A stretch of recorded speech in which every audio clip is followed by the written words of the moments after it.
আমার শহর রায়গঞ্জ নিবেদন করছে সায়নী গোল্ড এন্ড ডায়মন্ড, থানা রোড, রায়গঞ্জ।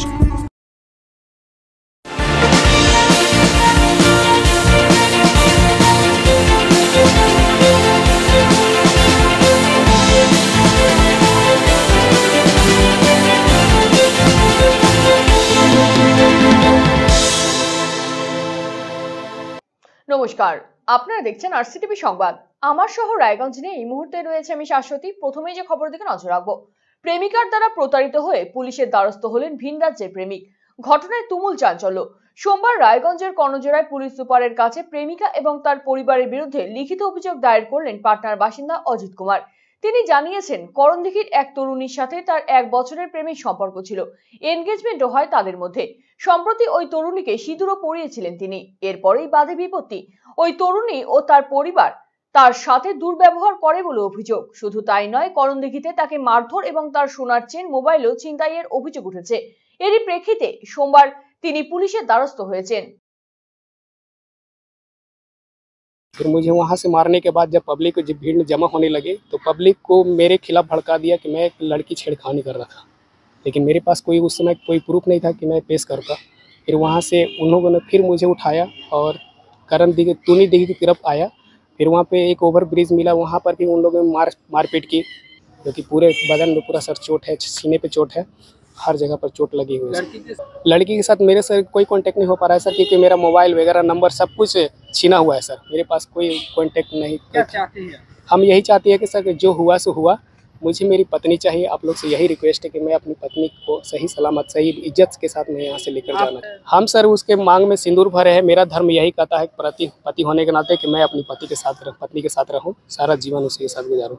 जी सर, कंप्लेन किया है मैंने सर। एसपी कोर्ट सुपरिटेंडेंट में पुलिस में मैंने कंप्लेन किया, क्योंकि करणदिघी थाना से मुझे भगा दिया गया था और यहाँ रायगंज थाना जो है वहाँ पर भी मेरे बड़ा बाबू से मिलने नहीं दिया गया। রায়গঞ্জের তুলসীতলায় দিনেশ শাহ হত্যা মামলায় তদন্তে ফের সাফল্য পেল পুলিশ। এই ঘটনায় গ্রেফতার হলো আরো এক অভিযুক্ত। রায়গঞ্জের মধুপুরের বাসিন্দা ধৃতের নাম সুমিত নাগ। তাকে ভাটল থেকে গ্রেফতার করেছে পুলিশ। যে আগ্নেয়াস্ত্রটি দিয়ে গুলি চলেছিল সেটিও উদ্ধার করা হয়েছে। পুলিশের দাবি, সীমান্ত দিয়ে ওপার বাংলায় পালানোর ছক কষেছিল অভিযুক্ত। ধৃতকে সোমবার রায়গঞ্জ মুখ্য বিচার বিভাগীয় আদালতে পেশ করা হয়। তাকে 6 দিনের হেফাজতে নিয়েছে পুলিশ। প্রসঙ্গত, গত বছরের 13ই ডিসেম্বর রাতে রায়গঞ্জ শহরের তুলসীতলায় হরিসভা মাঠের কাছে দুষ্কৃতীদের গুলিতে খুন হয়েছিলেন দিনেশ সাহা। তিনি বীজ নিগমের কর্মী ছিলেন। ওই এলাকায় ভাড়া থাকতেন তিনি। পাড়ার দোকান থেকে বাড়ি ফেরার পথেই তাকে লক্ষ্য করে একাধিক গুলি চালানো হয়েছিল। ঘটনার 2 দিন পরেই রায়গঞ্জ ব্লকের পৃথক 2টি জায়গা থেকে 2 জনকে গ্রেফতার করেছিল পুলিশ। এরপর গ্রেফতার হলো মূল অভিযুক্ত সুমিত। পুলিশ সূত্রের খবর, দিনেশ হত্যাকাণ্ডে মূল অভিযুক্ত ছিল সুমিত। হত্যার নেপথ্যে আর্থিক লেনদেন সংক্রান্ত বিষয় ছিল বলে মনে করছেন তদন্তকারীরা। পরিবারের অভাব অনটন মেটাতে ভিন রাজ্যে পাড়ি দিয়েছিলেন বছর 34-এর এক যুবক। ট্রেনে চেপে বাড়ি ফেরার পথে দুর্ঘটনায় প্রাণ গেল তার।